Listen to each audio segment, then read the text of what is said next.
Meredith MacRae's forgotten tragic and secret life. Meredith MacRae was an American actress and singer, known for her charm, grace, and significant contributions to television and film during the mid-20th century. Born on May 30, 1944, in Houston, Texas, she was the daughter of two prominent Hollywood figures, actress and singer Sheila MacRae, and actor-singer Gordon MacRae.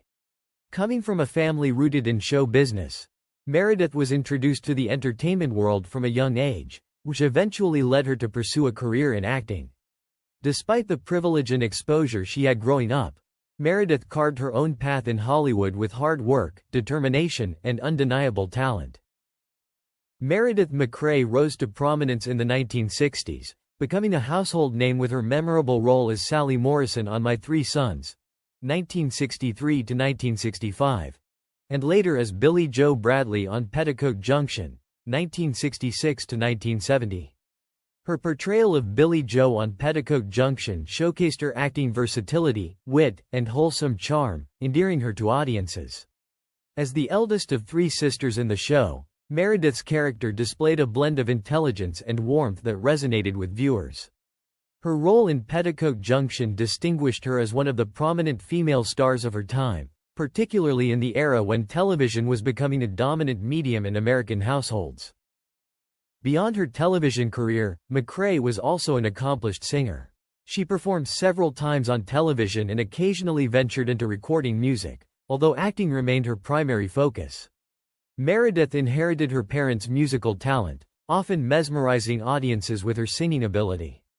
This musical heritage not only helped her excel in the entertainment world but also enhanced her overall appeal as a multifaceted performer. Meredith's career extended beyond sitcoms. She also made appearances in numerous other television series, including popular shows like The Rockford Files, Fantasy Island, Magnum, P.I., and Murder, She Wrote. Her presence in these shows added to her portfolio, demonstrating her ability to adapt to various roles across genres, from comedy to drama. MacRae's commitment to her craft earned her the respect of her peers, and she is fondly remembered for her professionalism and the positive atmosphere she brought to the sets she worked on. In addition to her on-screen achievements, Meredith MacRae was a trailblazer in many ways, becoming one of the few actresses of her era to make a successful transition to talk shows. In the 1980s, she became the host of Mid-Morning Los Angeles, a popular talk show that aired in Southern California. Her sharp interviewing skills and natural ability to connect with her guests earned her accolades and solidified her status as a media personality beyond her acting work. Her work on the show won her a local Emmy Award, showcasing her range as a broadcaster and her ability to captivate audiences in various formats. Her transition from acting to talk shows illustrated her adaptability and passion for communication, making her an inspiration for many women seeking long-lasting careers in the entertainment industry. Meredith was also known for her philanthropy and advocacy work. Throughout her life, she was dedicated to raising awareness about alcoholism, a cause that was personal to her as her father, Gordon MacRae, had struggled with alcoholism. She devoted much of her time to advocating for alcoholism prevention and recovery programs, helping families and individuals affected by the disease. Her work in this area made her a respected figure not only in entertainment circles but also in the philanthropic community. Meredith's efforts in promoting awareness around addiction made her a role model for others, as she used her platform to encourage positive change and support those in need. Meredith MacRae's personal life was marked by a series of marriages, beginning with her 1964 wedding to Richard Berger, a prominent figure in the film industry as the former president of MGM. Their union, however, was short-lived, and after just 4 years, the couple decided to part ways, finalizing their divorce in 1968. Despite their separation, MacRae's early marriage to Berger placed her in close proximity to Hollywood's elite, further entrenching her connection to the entertainment world that she had been a part of since birth, thanks to her famous parents, Gordon and Sheila MacRae. In 1969, MacRae found love again with fellow actor Greg Mullavey, known for his work on the satirical soap opera Mary Hartman, where he portrayed the character Tom Hartman. Their marriage, which lasted over a decade, was a significant chapter in MacRae's life, as the couple welcomed their only child, a daughter named Allison, during their union. Allison became the light of MacRae's life, and despite the eventual dissolution of her marriage to Mulvey in 1987, the two remained devoted parents to their daughter. MacRae and Mulvey's split after 18 years of marriage was a difficult period, but MacRae remained focused on her career and personal growth, continuing to make strides in television and advocacy work, particularly in areas related to health and women's issues. MacRae's third and final marriage was to Philip M. Neal, whom she wed in 1995. Neal, a business leader, was serving as the chairman and CEO of Avery Dennison, a major label and packaging company, at the time of their marriage. Their relationship was marked by stability and mutual respect, and although MacRae had faced disappointments in love in the past, her marriage to Neal was considered a strong and supportive partnership. Unlike her previous marriages, MacRae did not have children with Neal, and their relationship lasted through the final years of her life.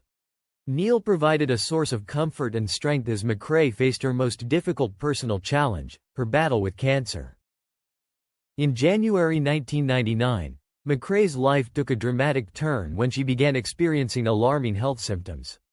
She was plagued by vertigo and short-term memory loss, which prompted her to seek medical advice. Initially, her doctors believed her symptoms were linked to perimenopause, a common condition women experience in midlife as they approach menopause. This diagnosis seemed plausible at the time, given MacRae's age, and she was not overly concerned. However, her condition worsened, and she soon returned to her physician with complaints of severe headaches that were disrupting her day-to-day life. Once again, the medical community misinterpreted her symptoms, attributing them to muscle spasms in her neck and recommending cervical spine stretches as a solution. Unsatisfied with this diagnosis, MacRae's instincts told her something more serious was at play. Seeking a second opinion, she finally received the devastating news: she had stage 4 brain cancer. The disease had already advanced significantly, and the prognosis was grim. Upon learning of her diagnosis, MacRae underwent emergency surgery to remove the tumor that was putting immense pressure on her brain. The surgery was risky, and during the procedure, MacRae went into cardiac arrest. Fortunately, the medical team was able to resuscitate her, but it was clear that her health battle was far from over. Despite the terminal nature of her cancer, MacRae displayed immense courage and chose to participate in an experimental cancer drug trial in the hopes that it might slow the disease's progression. Tragically, MacRae's experience with the experimental drug was far from smooth. She suffered a severe allergic reaction to the medication, which caused her brain to swell, a dangerous complication that required additional surgeries to relieve the pressure in her skull. These surgeries, though necessary, took a toll on her already fragile body. As she battled the physical effects of both cancer and the treatments, MacRae's coordination and balance deteriorated, leading to a catastrophic fall in which she fractured her hip. This injury further complicated her recovery and limited her mobility, adding to the challenges she faced in her final months. On July 14, 2000, Meredith MacRae succumbed to complications from brain cancer at the age of 56. She passed away peacefully at her home in Manhattan Beach, surrounded by loved ones. Her death marked the end of a courageous and prolonged battle with the disease, which she had fought with dignity and strength. In accordance with her final wishes, MacRae's body was cremated, and her ashes were scattered in the Pacific Ocean off the coast of California, a fitting tribute to a woman whose life was deeply connected to the sun-soaked shores of Los Angeles and the entertainment world she had known since childhood. MacRae's legacy endures, not only through her memorable performances on television but also through her work as an advocate for women's health and other social causes.